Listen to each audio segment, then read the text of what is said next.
Hi. അപ്പോൾ കഴിഞ്ഞ വീഡിയോയിൽ നമ്മൾ പറഞ്ഞു നിർത്തിയത് എൻ്റെ 6ഉം 7ഉം വരെയുള്ള യാത്രയായിരുന്നു. അപ്പോൾ അത് കേട്ടിട്ടില്ലെങ്കിൽ യൂട്യൂബിലാണെങ്കിൽ ഞാൻ ഡിസ്ക്രിപ്ഷൻ ലിങ്ക് കൊടുക്കാം. ഇൻസ്റ്റയിലും ഫേസ്ബുക്കിലും ഒക്കെയാണ് നിങ്ങളത് താഴെ സ്ക്രോൾ ചെയ്ത് കഴിഞ്ഞാൽ ആ വീഡിയോ കാണാം. അത് കേട്ടിട്ട് ബാക്കി കേൾക്കണം, ബാക്കി സ്റ്റോറി കേൾക്കാൻ താല്പര്യമുള്ളവർ. അപ്പം ഞാൻ അങ്ങനെ 6ഉം 7ഉം കഴിഞ്ഞ് 8ാം ക്ലാസ് പഠിക്കാൻ വേണ്ടിയിട്ട് SRV സ്കൂളിലേക്ക് പോയി. SRV എന്ന് പറഞ്ഞാൽ ഇവിടെ കൊച്ചി സൗത്തിലുള്ളൊരു സ്കൂളാണ്. ശ്രീ രാമവർമ്മ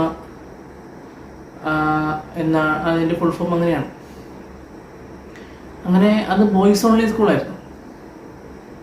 അങ്ങനെ അവിടെ പോയി ആ ഒരു സ്കൂളിൽ അഡ്മിഷൻ എടുക്കാൻ പോകുമ്പോഴായാലും പല പ്രമുഖ സ്കൂളുകൾ നമ്മളതിന് മുമ്പ് അന്വേഷിച്ചായിരുന്നു. പക്ഷെ അവിടെയൊക്കെ അവർ അഡ്മിഷൻ തന്നില്ല. കാഴ്ച ഇഷ്യൂ മറ്റും അവരുടെ ഒരു അഡ്മിഷൻ തന്നില്ല. ഫൈൻ, അത് ഓരോ കോളേജിലും അവർക്ക് അവരുടേതായ ഇഷ്ടങ്ങളുണ്ടാവുമല്ലോ അല്ലേ. അപ്പോൾ ഏതായാലും SRVയിൽ പോയി. വിലാസിനി എന്ന് പറഞ്ഞ മാമായിരുന്നു അന്ന് അവിടുത്തെ HM. അങ്ങനെ 8ാം ക്ലാസ്സിൽ ഞാൻ ഇംഗ്ലീഷിലാണ് പോയി ചേർന്നത്. എനിക്ക് മലയാളമായിരുന്നു എന്തുകൊണ്ടോ ഇഷ്ടം. കാരണം ഞാൻ ഈ ബ്ലൈൻഡ് സ്കൂളിൽ പഠിച്ചപ്പോൾ മലയാളം മീഡിയത്തിലാണ് പഠിച്ചത്. അതുകൊണ്ട് പിന്നെ അതങ്ങനെ ആയിപ്പോയി. അതല്ലെങ്കിൽ എനിക്ക് ഇംഗ്ലീഷ് മീഡിയം പറ്റും. ഞാൻ ഇംഗ്ലീഷ് മീഡിയത്തിൽ പഠിച്ചിട്ടുണ്ട്. ഇംഗ്ലീഷ് മീഡിയത്തിൽ പോയി ചേർന്നിട്ട് എനിക്ക് പറ്റുന്നില്ല. അങ്ങനെ മലയാളം മീഡിയത്തിലേക്ക് മാറി. മരിയ മിസ്സായിരുന്നു എൻ്റെ ക്ലാസ് ടീച്ചർ. അവിടെ അനന്തു, പേച്ചുമുത്തു, ഗിരീഷ്, ഒരു സൂര്യഗിരി, ഇത്രയും പേര് ഫ്രണ്ട്സ് ആയിട്ടുണ്ടായിരുന്നു. ബാക്കിയുള്ളവരൊക്കെ എന്തുകൊണ്ടോ എനിക്ക് അഗെയിൻസ്റ്റ് ആയിരുന്നു. ഒരു അനുജിത്ത്, അഭിലാഷ്, സാമ്, അതേപോലെ ജസ്റ്റിൻ, അക്ഷയ്, ഇത്രയും പേർക്ക് എന്നോട് കളിപ്പായിരുന്നു. എനിക്കറിയില്ല എന്താന്ന്. വെറുതെ കണ്ണുപൊട്ടാന്ന് വിളിക്കുക. അപ്പനും അമ്മയ്ക്കും പച്ചയ്ക്ക് പറഞ്ഞാൽ പിഴച്ച ഉണ്ടായ മോനെ എന്ന് വരെ വിളിച്ചിട്ടുണ്ട്. അപ്പോൾ ആദ്യം കാലത്ത് ഈ സൂര്യഗിരിക്ക് ചെറിയൊരു ഓട്ടിസം പോലത്തെ ഒരു പ്രശ്നമുണ്ട്. അപ്പോൾ അവൻ ആദ്യകാലത്ത് ഞാനുമായിട്ട് വലിയ വഴക്കായി, ഉടക്കായി, അടിയും പിട്ടിയും ബഹളമൊക്കെ ആയിരുന്നു. വെച്ചാൽ അങ്ങോട്ടും ഇങ്ങോട്ടും കയ്യേറ്റം ഉണ്ടായിട്ടുണ്ട്. ഞാൻ ആദ്യമായിട്ടുള്ള തല്ലുന്നത് അങ്ങനെയാണ്. ഞാൻ ഇങ്ങനെ ഇരിക്കുന്നു, അവൻ എൻ്റെ ബാക്കിലിരിക്കുന്നു. അപ്പോൾ അവൻ കണ്ണുപൊട്ടാൻ ആദ്യം വിളിച്ചു. ഞാൻ മൈൻഡ് ചെയ്തില്ല. ഇത് 2-3 വട്ടം റിപ്പീറ്റ് ചെയ്തു. അപ്പോൾ എനിക്ക് അറിയില്ല അവൻ ഇങ്ങനത്തെ ഒരു ഇഷ്യൂ ഉള്ള കൂട്ടി എനിക്ക് സത്യം പറഞ്ഞാൽ അറിയത്തില്ലായിരുന്നു. അപ്പോൾ അന്നേരം അറിയാലോ, നമ്മൾ ഇങ്ങനെ ഈ കണ്ണുപൊട്ടെന്ന് കേട്ട് ചെറുപ്പകാലം മുതലേ കേൾക്കുന്നൊരു സംഭവമാണ്. ഇത് വീണ്ടും വീണ്ടും റിപ്പീറ്റ്. ഇതിന് മുൻപിലൊരു പുസ്തകം ഇങ്ങനെ ഇരിപ്പുണ്ട്, ആരുടെ പുസ്തകം. അതിങ്ങനെ എടുത്ത് ബാക്കോട് തിരിഞ്ഞ് പടക്കോ എന്ന് അടിച്ചു. എനിക്ക് എൻ്റെ ദേഷ്യം എനിക്ക് കൺട്രോൾ ചെയ്യാൻ പറ്റുന്നില്ല. ഞാൻ ഭയങ്കരമായിട്ട് അങ്ങ് അഗ്രസീവായി. എനിക്കറിയാതെ ഞാൻ ബെഞ്ചിൽ പടക്കോ എന്ന് അടിക്കുന്നു. ഭയങ്കരമായിട്ട് ഇങ്ങനെ ദേഷ്യപ്പെട്ട് ഇങ്ങനെ നിൽക്കുകയാണ്. അപ്പോഴേക്കും ടീച്ചർമാരും മറ്റുമൊക്കെ വന്ന് എന്നെ പിടിച്ചു. കാം കുറച്ചു നേരം സ്റ്റാഫ് റൂമിന് മുന്നിൽ കൊണ്ടിരുത്തി. വേറെ വഴക്കൊന്നും പറഞ്ഞില്ല, കാരണം അവർക്കും അറിയാം സിറ്റുവേഷൻ. പിന്നെ എനിക്ക് മനസ്സിലായി അവൻ്റെ സിറ്റുവേഷൻ ഏതാ. പിന്നെ അവന് ഞാനും കൂട്ടായി. അതിനിടയ്ക്ക് അക്ഷയ്, ജസ്റ്റിൻ ടീംസൊക്കെ ആയിട്ട് വന്നുടക്കായി. കാരണം അവർ കണ്ണുവട്ടാന്ന് വിളിക്കുന്നു. അപ്പം ദേഷ്യം വരുമ്പോൾ ഞാനും എന്തെങ്കിലുമൊക്കെ പറയും. അങ്ങനെ ഒരു ദിവസം ഞാൻ വാഷ്റൂമിൽ പോയി തിരിച്ചിറങ്ങുമ്പോൾ എൻ്റെ ചെവിക്ക് ഈ തലയ്ക്ക് ചുറ്റും ഭയങ്കര മൂളുന്ന സൗണ്ട്. എന്നാ എനിക്ക് മനസ്സിലാവുന്നില്ല. എന്തൊക്കെയോ മൂളുന്നു, ഇങ്ങനെ കുനുകുനെന്തൊക്കെയോ മുമ്പിൽ കൂടെ പോകുന്നുണ്ട്. അപ്പം ഞാനിങ്ങനെ നിൽക്കുകയാണ്. അപ്പോൾ ഇങ്ങനെ നമ്മളിങ്ങനെ എൻ്റെ കൈ ഇങ്ങനെ നോർമലി നിൽക്കാറ്. ഇപ്പോൾ നിങ്ങൾക്ക് കാണാൻ വേണ്ടി ഇങ്ങനെ കാണിക്കുന്ന പെട്ടെന്ന് ആരും എൻ്റെ കൈ ഇങ്ങനെ കയറി അങ്ങ് പിടിച്ചു. എന്നെ കൊണ്ട് ഒറ്റ ഓട്ടം. എനിക്ക് എന്നാ സംഭവം ഒന്നും മനസ്സിലാവുന്നില്ല. എന്നെ കൊണ്ട് ഓടി ഞങ്ങളുടെ സ്കൂളിൽ ഇങ്ങനെ ബാക്കിൽ കൂടെ മറ്റേ ഓടിയത്, എനിക്ക് കറക്റ്റ് അറിയത്തില്ല. ഓടി ഞങ്ങളുടെ മേളിലാണ് ഞങ്ങളുടെ ക്ലാസ്. സ്റ്റെപ്പിന് മുമ്പിൽ കൊണ്ടുവന്നിട്ട് വിട്ട് മുകളിലേക്ക് നോക്കുന്നു. അപ്പം ഞാൻ എന്താ കാര്യം, എന്തിനാ ഓടിയത്? അപ്പോഴാണ് പറഞ്ഞത് എനിക്ക് മുൻപ് വന്ന പിള്ളേരത് അക്ഷയും ജസ്റ്റിനും ആയിരുന്നു. തേനീച്ചക്കൂറുണ്ട്, കല്ലെറിഞ്ഞിട്ടാണ് പോയെന്ന് പറഞ്ഞു. നമ്മൾ അന്നേരം അവിടെ നിന്ന് ഓടിയില്ലായിരുന്നു എങ്കിൽ ഒരു പക്ഷെ അത് എന്നെ കുത്തിയേനെ എന്ന് പറഞ്ഞു. എന്തോ ദൈവഭാഗ്യം കൊണ്ട് അന്ന് കുത്ത് കിട്ടിയ എനിക്കങ്ങനെ അറിയത്തില്ല. സ്കൂളും പരിസരവും അങ്ങനെ അറിയത്തില്ല. കാരണം ഞാൻ മുകളിൽ നിന്ന് താഴെ വന്ന് വാഷ്റൂമിൽ പോകും, തിരിച്ചു പോകും, ക്ലാസ്സിലേക്ക് പോകും. അല്ലാതെ എനിക്ക് ആ സ്കൂളുമായിട്ട് വേറെ പരിസരങ്ങളൊന്നും എനിക്ക് അറിയത്തില്ല. ഓടി ഇഷ്ടപ്പെട്ട ഓടും. അത് കഴിഞ്ഞ് ഇതേപോലെ അന്നല്ല, പിന്നെ ഒരു 3-4 ദിവസം കഴിഞ്ഞിട്ടാണ് ഈ ജനൽപ്പടിയുണ്ട്, കുറച്ച് നീളത്തിലാണ്, നമ്മുടെ നോർമൽ ജനൽപ്പടി ഉണ്ട്. അപ്പോൾ അതിങ്ങനെ കുറച്ച് നീളത്തിൽ നമുക്ക് ഇരിക്കുക അവിടെയൊക്കെ. അപ്പം ഞാനവിടെ ഇങ്ങനെ ഇരിക്കുമായിരുന്നു. അപ്പോൾ ഈ അക്ഷയും ജസ്റ്റിനും ഇങ്ങനെ അവിടെ മുൻപിലുണ്ട്. ഒന്നിങ്ങനെ വട്ടം കറങ്ങിയിട്ട് ഒരാൾ ഓടി വന്നു ഒറ്റയടി എൻ്റെ ഈ ഒരു ഭാഗത്ത്. അപ്പോൾ ഇത് കയ്യിലെന്തെങ്കിലും ഉണ്ടോ അതോ ഓടി വന്ന് ഇങ്ങനെ ഇടിച്ചതാണോ ഒന്നും എനിക്കറിയില്ല. കാരണം ഒരു മിന്നായം പോലെ ഞാൻ കാണുന്നുള്ളൂ. ഒരാൾ ഇങ്ങനെ വരുന്നു, പടക്കയിൽ അടിക്കുന്നു, പോകുന്നു. ഇത് എന്താണ് സംഭവം എന്ന് മനസ്സിലാവുന്നില്ല. ഇടി കിട്ടി കുറച്ച് നേരത്തേക്ക് എൻ്റെ ഈ വിരലുകളിൽ നിങ്ങോട്ടൊരു തരിപ്പ് കയറി കയ്യിലേക്ക്. അപ്പം എനിക്കറിയില്ല. അങ്ങനെ അന്ന് അമ്മ കൂട്ടാൻ വന്നു. അപ്പോഴേക്കും ഇവിടെ ഇങ്ങനെ മുഴച്ചു വന്നു കേട്ടോ, ഭയങ്കര മുഴച്ചു വന്നിങ്ങനെ വട്ടത്തിൽ. അമ്മ കൂട്ടാൻ വന്നു. സ്കൂട്ടറിൽ പോയി ഇങ്ങനെ കുലുങ്ങുമല്ലോ, ഇങ്ങനെ ഈ കട്ടർ കുലുങ്ങുമല്ലോ. ഓരോ കുലുക്കത്തിലും ഭയങ്കര വേദന, അസഹനീയമായ വേദന. പിറ്റേ ദിവസം ഞാൻ സ്കൂളിൽ പോയില്ല, കാരണം എനിക്ക് പറ്റുന്നില്ല, ഭയങ്കര വേദന, ഉറങ്ങിയിട്ടില്ല. 2 ദിവസം റിപ്പീറ്റ് ചെയ്തു. അപ്പം അങ്ങനെ എന്ത് ചെയ്തു, ഇവിടെയുള്ളൊരു ഗുരുക്കളുണ്ട്, ഒരു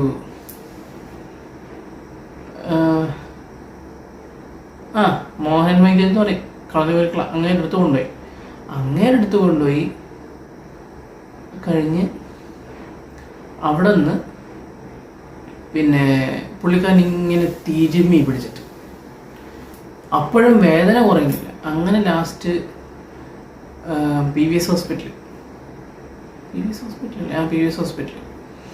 അവിടെ നമ്മുടെ മുൻപത്തെ നെയ്ബർ ഷിബി ആൻറ്റി ഉണ്ട്. ഷിബി ആൻറ്റി അവിടെ ഒരു ബിജു ഡോക്ടർക്ക് അപ്പോയിൻമെൻ്റ് എടുത്ത് അവിടെ പോയി എക്സ്റേ എടുത്തപ്പോൾ ഡോക്ടർക്ക് ഒരു സംശയം.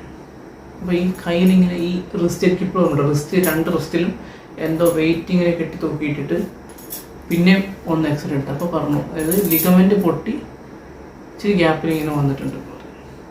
കൈ സ്ക്രാപ്പ് ചെയ്യണം എന്ന് പറഞ്ഞു. ആരും കേട്ടിട്ട് പേടിക്കണ്ട. നമ്മുടെ ഈ എല്ലാവർക്കും മനസ്സിലാവും പട്ടീസ് അല്ലെങ്കിൽ ബാൻഡേജ് എന്നൊക്കെ പറയത്തില്ല, നമ്മൾ കാലിനൊക്കെ വരുമ്പോൾ ചുറ്റത്തില്ല ഒരു ബ്രൗൺ കളർ സംഭവം, അത് തന്നെ പശയുള്ളത്.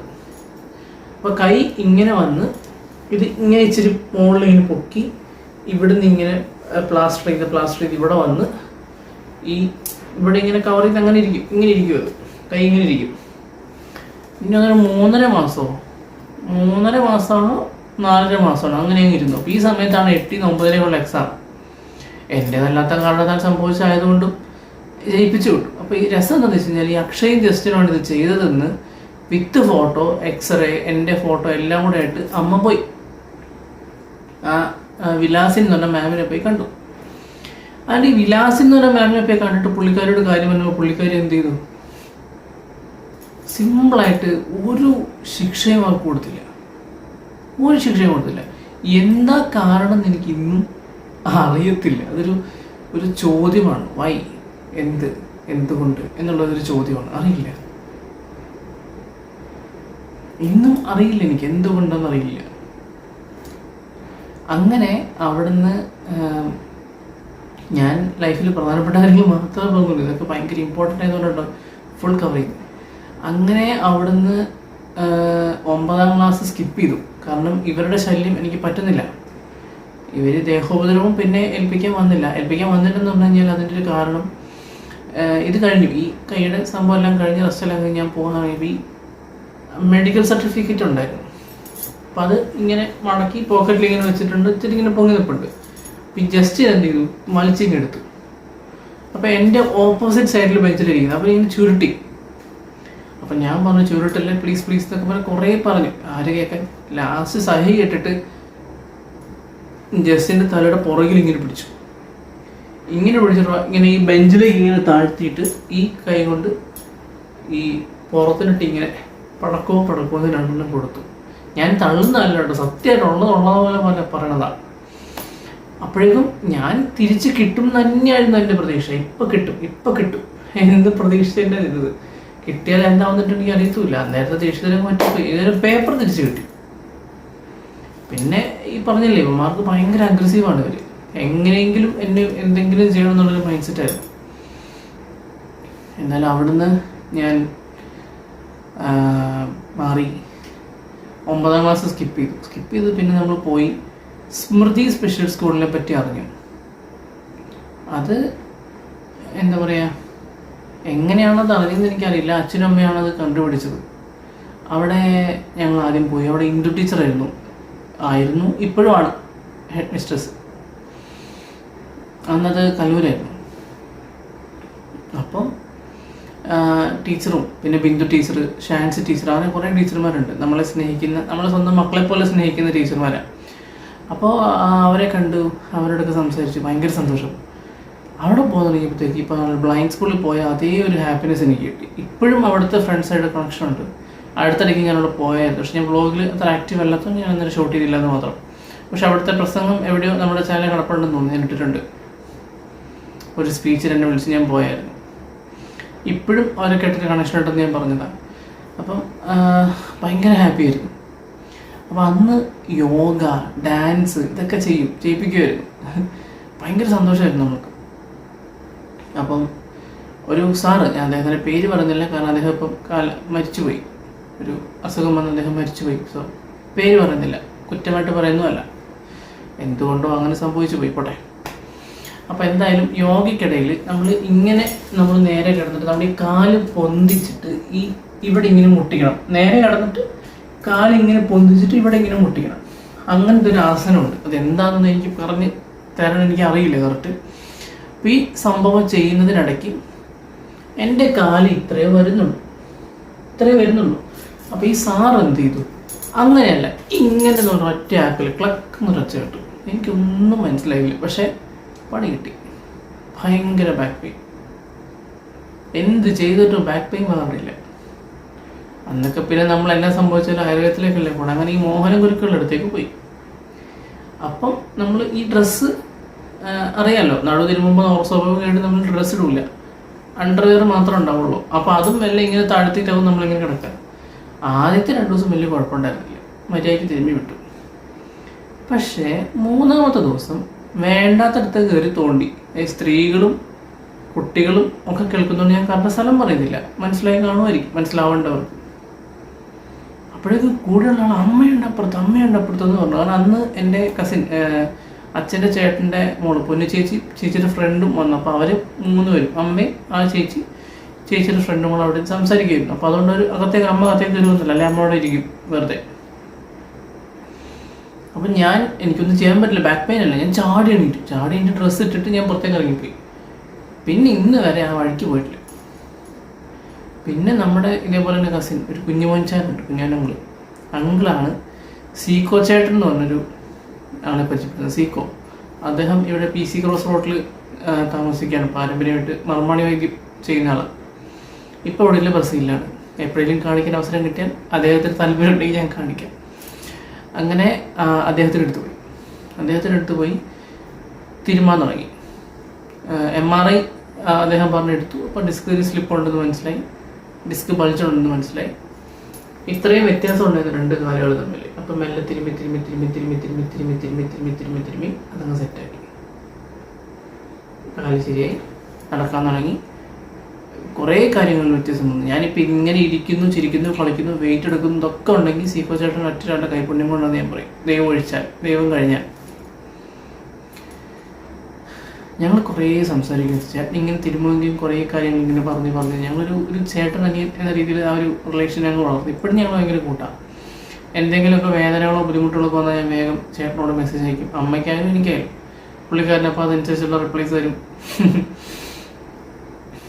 അങ്ങനെ അപ്പോൾ ഇത് കഴിഞ്ഞ് പിന്നെ സ്മൃതിയിൽ പോയി ആ പഠനം കംപ്ലീറ്റ് ചെയ്തു. അപ്പോഴും വേറെ പിന്നെ ഇഷ്യൂസ് ഒന്നും ഉണ്ടായില്ല കേട്ടോ. പിന്നെ വീണ്ടും ഡാൻസും കാര്യങ്ങളൊക്കെ ആയിട്ട് ഞാൻ കളിച്ചു. യോഗയ്ക്ക് പോയിട്ടില്ല, പക്ഷെ ഡാൻസും കാര്യങ്ങളും കളിച്ചു. ഒരു തവണ സ്റ്റേജിലൊക്കെ കളിച്ചിട്ടുണ്ട് കേട്ടോ. അതൊക്കെ ആ സാറ് കാരണമാണ്, അല്ലെങ്കിൽ ഞാൻ അങ്ങനെ ചെയ്യുമെന്ന് എനിക്കറിയത്തില്ല. ഇപ്പോഴും എനിക്കൊരു അവസരം കിട്ടി, ഇപ്പോഴും ഞാൻ വേണമെങ്കിൽ സ്മൃതിയിൽ പോകും. കാരണം അത്ര കാര്യമാണ് എനിക്ക് അവരോട്. അപ്പോൾ അതോട് സ്മൃതിയിലോടുകൂടി എൻ്റെ സ്കൂൾ കാലഘട്ടം കഴിഞ്ഞു. ഇനിയുള്ളത് കോളേജാണ്. കോളേജ് പിന്നെ ഇപ്പോൾ ഉള്ള പ്രസൻറ്റ്, അത് പാർട്ട് 3 ആയിട്ട് നെക്സ്റ്റ് വീക്ക് ഞാൻ പറയാം. എല്ലാം കൂടെ ഒറ്റ വീട്ടിൽ പറഞ്ഞു കഴിഞ്ഞാൽ നിങ്ങൾക്ക് കേൾക്കുന്നത് നിങ്ങൾക്ക് ബോറല്ലേ. അപ്പോൾ നമുക്ക് അടുത്ത വീട്ടിൽ കാണാം. എന്തേ, അപ്പോൾ ശരി, ടാറ്റാ. പിന്നെ ഇതിൻ്റെ കമൻറ്റുകൾ താഴെ കമൻറ്റ് ചെയ്യണേ. നിങ്ങളുടെ അഭിപ്രായങ്ങളും നിർദ്ദേശങ്ങളൊക്കെ താഴെ കമൻറ്റ് ചെയ്യണേ. ശരി, അപ്പം നമുക്ക് നാളെ കാണാം. സോറി, നാളെ അല്ല, നാളെ ഇപ്പോഴത്തെ പ്രസൻറ്റ് വിശേഷങ്ങളൊക്കെ നാളെ കാണാം. അതിൽ അമ്മ ഡിസ്ചാർജ് ആയോ, ഇപ്പോഴത്തെ അമ്മയുടെ വിശേഷങ്ങൾ എന്താണെന്നൊക്കെയുള്ള അതിൽ ഞാൻ പറയാം. ഓക്കെ, ടാറ്റാ.